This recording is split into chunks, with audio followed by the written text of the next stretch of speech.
Okay, let's talk about Iran. The G20 is also addressing the threat of Iranian nuclear weapons this week ahead of renewed negotiations about the nuclear deal in Vienna. So is the U.S. prepared to increase pressure on Iran to get them back to the table? And if so, what does that pressure look like?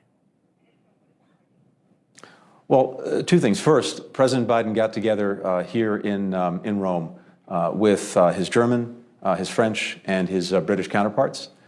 We are absolutely in lockstep together on how we're approaching the challenge of getting Iran back into compliance with the nuclear agreement. And that's new because we'd actually been at odds in recent years over that when the United States pulled out of the agreement. So two things.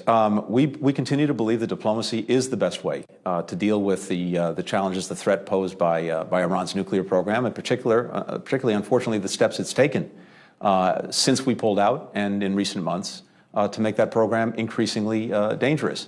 There's still a window through which Iran can come back to the talks, and we can come back to mutual compliance with the agreement, and that would be the best result. But it really depends on whether Iran is serious about doing that. All of our countries working, by the way, with Russia and China believe strongly that that would be the best path forward, but we do not yet know whether Iran is willing to come back and to engage in a meaningful way and get back into compliance. If it isn't, if it won't, then we are looking together at all of the options necessary to deal with this problem.